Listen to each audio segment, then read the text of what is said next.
Today I'm going to share with you some advice that's going to help you fix your flat feet.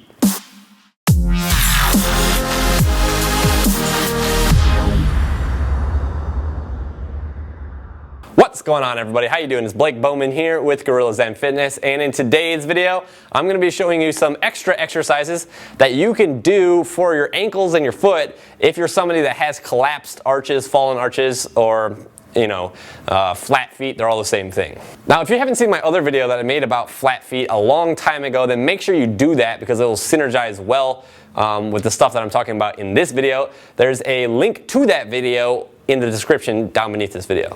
In that video, I really focused on the bottom of the foot, the arch itself. However, in this video, we're really going to be focusing on the ankles because the ankles are oftentimes another big contributing factor to fallen arches. Before I get into that though, it's really important that you realize why flat feet are a problem in the first place.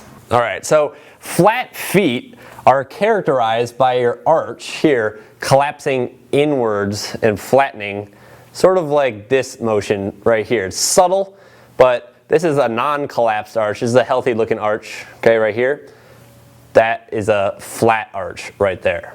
When your arch collapses like that, okay, and your foot pronates, which means moves in, the secondary motion that's going to come along with that is the knees are going to move in together and they're going to knock together. That's known as knee valgus. This is a major contributing factor to knee injuries and knee pain, and if you're not addressing this issue in yourself, every time you walk, if your knee is moving in subtly, that's going to be wearing through the tissues of your knee joint prematurely, and that's going to lead to the onset of injury prematurely and wearing out of your joints. So what we're really going to be focusing on today is ankle mobility.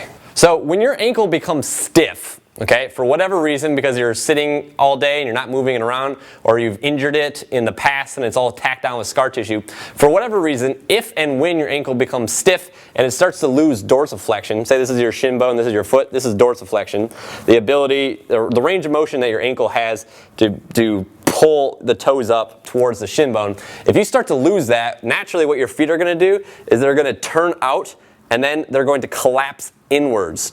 So they'll turn out and then collapse in, right? And that's just when you're standing. It can also happen when you're walking or doing squats or anything like that. So stiff ankles, if you're missing dorsiflexion, that's what the body has to do in order to create motion and its own version of like stability. But this really comes at the sacrifice of your structural integrity as well as the soft tissues in your joints. Okay, so here's how to tell if you have adequate ankle mobility. Basically what you need to do this is a wall, okay?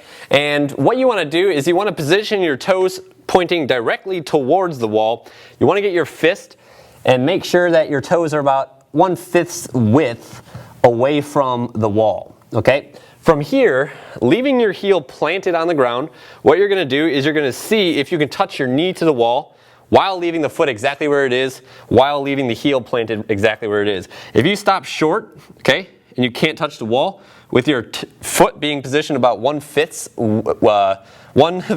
width away from the wall, then you do not have adequate dorsiflexion in your ankle. Really, you need to be able to do this without the heel lifting off of the ground, okay? So, as with a lot of things, this test that will reveal lack of ankle dorsiflexion, it's actually also a mobilization. So the same thing that you would do to test the mobility is the same thing you would do to improve your mobility, okay? So I've made videos on this in the past, but the best way to mobilize the ankle, the easiest way that you can incorporate this into your routine is with this exact exercise, okay? You're not doing it as an assessment though, so here is basically how you would do it as a mobilization exercise.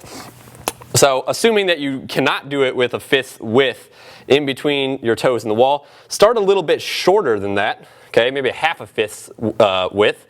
And then what you're going to do is you're going to keep that heel planted, you're going to touch the wall with your knee, and then come back. You're going to do 15, at this angle, 15 straight forward, and then 15 off to the side. So 15 this way, okay, 15 straight into the wall, and then 15 out at an outwards angle, okay?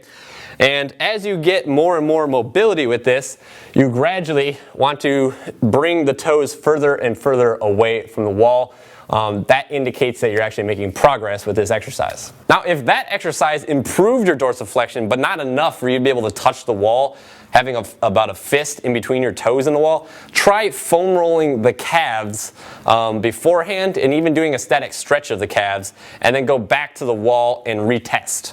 There you go. Check into that. Let me know what you think about that. That should really make a difference. If you have stiff ankles, like I said earlier, your feet only have one direction to go. They're going to turn out. Your feet are going to collapse in. Your arches are going to fall, and that's going to lead to problems, right? You can mess around with the bottom of the foot all you want, but if you're not taking care of the ankle, then your flat feet are never going to resolve. Other than that, I'll see you next time.